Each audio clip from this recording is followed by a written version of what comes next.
మంది వలసలు ప్రతి సంవత్సరం. అధ్యక్ష, ముఖ్యమంత్రి రేవంత్ రెడ్డి గారి సొంత నియోజకవర్గం కొడంగల్లో ప్రతిరోజు 2 బస్సులు అధ్యక్ష బొంబాయికి పోయేది. కొడంగల్లో, నారాయణపేటలో, మక్తల్లో ప్రతిరోజు 2 బస్సులు.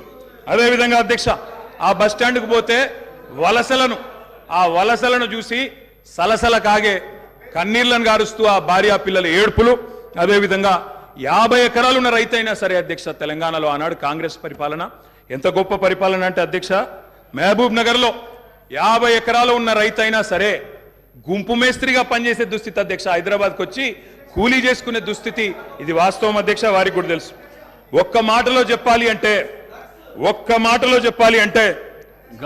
తప్పకుండా చెప్తాం, అన్ని చెప్తాం. గౌరవ అధ్యక్ష కేటీఆర్ గారు చెప్తా గౌరవ కేటీఆర్ గారు ఒక్క నిమిషం, డిప్యూటీ సీఎం గారు మాట్లాడతారు. ఒక్క నిమిషం. అధ్యక్ష, ప్రభుత్వం మారింది, ప్రజలు అత్యంత ప్రజాస్వామ్యయుతంగా తీర్పిచ్చారు.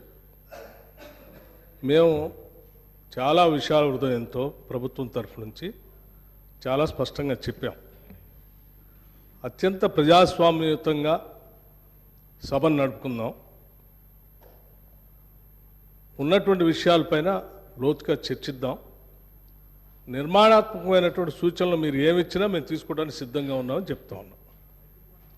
మొట్టమొదటి సమావేశం, మొట్టమొదటి రోజు వారు గవర్నర్ ప్రసంగం మీద ధన్యవాదాలు చెప్పే తీర్మానంలో కొంత పెద్ద మనసుతో ఈ ప్రభుత్వం చెప్పినటువంటి మాటలను స్వాగతిస్తున్నామనో, లేకపోతే అదే రీతిలో మనం ముందుకు పోదామనో అలా చెప్పుకుంటూ సభ నడిపించడం కోసం ప్రయత్నం చేయాలి. కానీ మొదలు పెట్టమే వారు అసలు ఒక దాడి మొదలు పెడితే ప్రభుత్వానికి తప్పనిసరి పరిస్థితుల్లో మీకు మేము అనుకున్నటువంటి ప్రజాస్వామ్యయుత సభ నడిపేదానికంటే మీకు సమాధానం చెప్పే కార్యక్రమంలో ఆ స్ఫూర్తి కూడా దెబ్బతినేటట్టుగా వారు మాట్లాడుతున్నారు. అది కరెక్ట్ కాదు.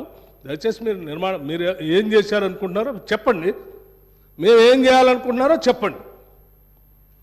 దాని ద్వారా రాష్ట్రానికి ఏమైనా చేద్దామనేటువంటి ఆలోచన ఉండాలి తప్ప మీరున్న టైంలో గన్ సెంటర్లు ఉన్నాయి, మీరున్న టైంలో అసలు నీళ్ళే లేవు. నీళ్ళు ఏడలేవండి. ఆర్డబ్ల్యూఎస్ పథకం ద్వారా మొత్తం రాష్ట్రంలో దాదాపు 70 నుంచి 80% నీళ్ళు ఇచ్చారు. మా ఆదిలాబాద్ నుంచి నేను ఖమ్మం వరకు చెప్తాను, నేను ప్రతి ఊరితో సహా లెక్కలతో సహా చెప్తాను. చివరి గోండుగూడెల్లో కూడా మీరు చెప్పినటువంటి ఆర్డబ్ల్యూఎస్ దాదాపు 43,000 కోట్ల రూపాయలతో ఖర్చు పెట్టారు. ఏడాది ఒక్క గ్రామంలో నీళ్ళు వస్తున్నాయండి. ఇప్పటికి కూడా ఐటీడీఏ నీళ్ళే తాగుతూ ఉన్నాం, వేసినటువంటి బోర్లు బావిలో నుంచి నీళ్లు తాగుతున్నామని చెప్తా ఉన్నారు. మళ్ళీ అదేదో పెద్ద గొప్పగా చేసినట్టు చెప్తున్నారు. మీరు వచ్చిన తర్వాతనే నల్గొండలో నీళ్ళు వచ్చినాయి, అంతకుముందు నల్గొండలో నీళ్ళు రాలేదా? ఫ్లోరోసిస్ ఎరాడికేషన్ కాలేదా? మీరు వచ్చిన తర్వాత జరిగిందా? మీకంటే ముందే జరిగింది. మీరు ఇంకా కట్టినటువంటి ఆర్డబ్ల్యూఎస్ పథకం కింద కట్టినటువంటి సంస్థల్ని, వ్యవస్థల్ని, ఆస్తుల్ని అన్నిట్లు కూడా ధ్వంసం చేసి తాళాలు వేసి పనికి రాకుండా చేశారు. వాటి మీద కూడా లెక్కలతో మేము బయటకు తీస్తాం, రివ్యూ చేస్తాం. అధ్యక్ష, దయచేసి మీరు చెప్పండి. ఎస్, మీరు 10 ఏళ్ళు పాలన చేశారు, ప్రజలు తీర్పిచ్చారు. ఈ తీర్పిచ్చినటువంటి తీర్పు ద్వారా రేపొద్దున ఇంకా భవిష్యత్తులో ఈ రాష్ట్రాన్ని ఇంకా ఎంత ముందుకు తీసుకొని పోదాం. మీరు ఏదైనా ఉంటే సూచనలు చేయండి. మీరు వినటానికి సిద్ధంగా ఉన్నాం, అమలు చేయడానికి కూడా సిద్ధంగా ఉన్నాం. Thank you. గౌరవ కేటీఆర్ గారు అధ్యక్ష, సబ్జెక్టే మాట్లాడుతున్నా సార్. నేను ఆ గవర్నర్ ప్రసంగంలో ఏం చెప్పినా దానికే సమాధానం చెప్తున్నా. 10 ఏళ్ళు విధ్వంసం జరిగింది అన్నారు. మరి 10 ఏళ్ల విధ్వంసం గురించి మాట్లాడితే 55 ఏళ్ల విధ్వంసం గురించి మాట్లాడాలన్నా వద్దా? 55 ఏళ్లు కాంగ్రెస్ పరిపాలనలో చేసిన జీవన విధ్వంసం చెప్పాలి. ఇప్పుడు గౌరవ సభ్యులు రామ్మోహన్ రెడ్డి గారు మాట్లాడుతూ రాజశేఖర రెడ్డి గారి పేరు తీసుకున్నారు, గత ముఖ్యమంత్రుల పేర్లు తీసుకున్నారు. పొన్నం ప్రభాకర్ గారేమో ఆంధ్రప్రదేశ్ చరిత్ర మాట్లాడొద్దంటారు. మరి రామ్మోహన్ రెడ్డి గారేమో గతంలో ఉన్న ఆంధ్ర ముఖ్యమంత్రుల పేర్లు తీసుకున్నారు. పేర్లు తీసుకున్నప్పుడు చెప్పకపోతే ఎట్లా అధ్యక్ష? వాస్తవాలు చెప్పాలి, చరిత్ర చెప్పాలి, అర్థం చూపెట్టాలి కదా సార్. 55 ఏళ్లు పరిపాలించే అవకాశం ఇచ్చినప్పుడు సాగునీరు ఇవ్వలేని అసమర్థులు, తాగునీరు ఇవ్వలేని అసమర్థులు, కరెంట్ ఇవ్వలేని అసమర్థులు, వాళ్ళ అసమర్థత గురించి చెప్తే ఉలికిపడ్డం ఎందుకు అధ్యక్ష? అధ్యక్ష, ఇంకొక మాట కూడా నేను విజ్ఞప్తి చేస్తా ఉన్నాను. ఇది మొదటి రోజు అధ్యక్ష. మొదటి రోజే ఇంత ఉలికిపడితే ఎట్లా అధ్యక్ష?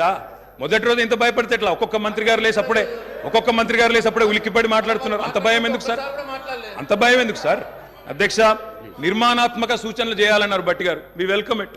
కానీ మీరు నిర్మాణాత్మకమైన గవర్నర్ ప్రసంగం ఉంటే, విధ్వంసంగా ఉండకపోతే వాస్తవాలు చెప్తే మేము కూడా వాస్తవాలు చెప్పేటోళ్ళం.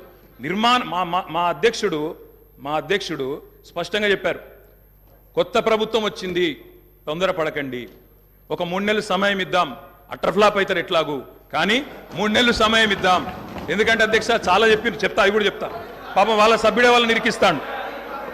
అధ్యక్ష ఒక్క మాటలో చెప్పాలంటే తెలంగాణలో అధ్యక్ష ఒక్క మాటలో చెప్పాలంటే ఏంది అధ్యక్ష కాంగ్రెస్ పరిపాలన? బొంబాయి, బొగ్గుబాయి, దుబాయ్. ఆనాడు ఇదే కదా అధ్యక్ష. మొత్తం ప్రజలు వలసలు పోయే దుస్థితి, రైతులు మొగులు దిక్కు చేసే దుస్థితి, మొత్తంగా ఆఖరికి ఇవాళ అక్కడ కూర్చున్న ముఖ్యమంత్రి గారి సొంత జిల్లాలోనే గంజి కేంద్రాల అధ్యక్ష. ఇందిరమ్మ రాజ్యం అంటే గంజి కేంద్రాలు, ఆకలి సావులు, ఎన్కౌంటర్లు తప్ప ఏముండే అధ్యక్ష? ఇది గొప్పగా చెప్తున్నారు అధ్యక్ష.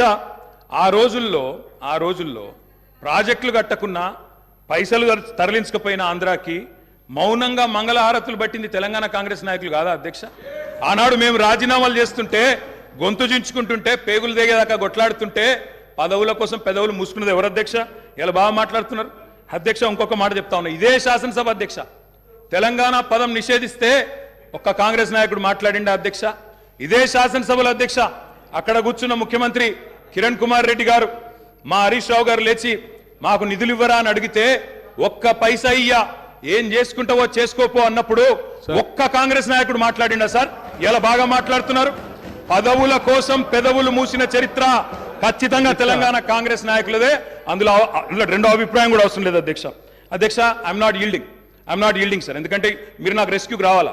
మేము ప్రధాన ప్రతిపక్షం 39 మంది ఉన్నాం ఇక్కడ. మాటికి ఒక్కసారి ఇంటర్ఫియర్ చేస్తే మాకు కూడా సమయం ఇవ్వాలా మీరు? మాకు కూడా 4 సభ్యులకు మాట్లాడే అవకాశం ఇవ్వండి. మాటికి మంత్రి గారు చెప్పడం ఏందండి? సమాధానం చెప్పలేరా అధ్యక్ష? అంత భయం ఎందుకు? సమాధానం చెప్పలేరా అధ్యక్ష? సమాధానం చెప్పలేరా సార్? వీళ్ళు గౌరవ్ కేటీ గారు చరవా చెప్పమనండి సార్. మా రిప్లై అయిపోయిన చెప్పమనండి అధ్యక్ష. గౌరవ సభ్యులు అధ్యక్ష. సార్ ఇది ఎందుకంటే వెంకన్న ఒక్క నిమిషం.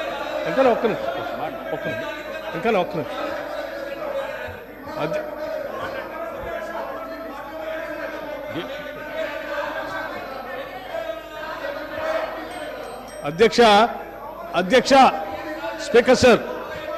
స్పీకర్ సార్ గౌరవ్ కేటీఆర్ గారు,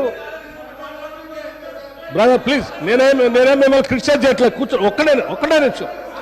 I'm trying to advise you. Please I'm trying to advise you. Please, నేనేం మిమ్మల్ని క్రిటిసైజ్ చేయట్లేదు. దయచేసి ఒక్క నిమిషం.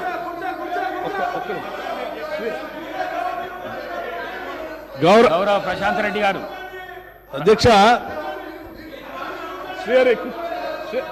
కూర్చో. అధ్యక్ష ఒకటే నిమిషం. అధ్యక్ష, గౌరవ శాసనసభ్యులు సీనియర్ శాసనసభ్యులే, వారు బాగా తెలుసు సభా వ్యవహారాలు కూడా. మనం గతంలో కూడా ఈ విషయాన్ని చర్చించాము అధ్యక్ష.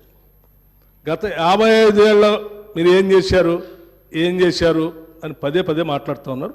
ఇంతకుముందు కూడా మాట్లాడారు. నేనేం చెప్తా ఉన్నానంటే, ఆ 55 ఏళ్ళు ఉమ్మడి రాష్ట్రంలో పాలన దానికంటే బాగా చేసుకోవచ్చనే, అది వద్దనుకొని మనం ప్రత్యేక రాష్ట్రం తెచ్చుకున్నాం. మనం రిలేటివిటీ ఎప్పటి నుంచి తీసుకుంటామంటే 2014 నుంచే తీసుకుంటాం. కూర్చోండి. ఒక నిమిషం చెప్పనండి. ఒక్క నిమిషం చెప్పండి. ప్రత్యేక రాష్ట్రం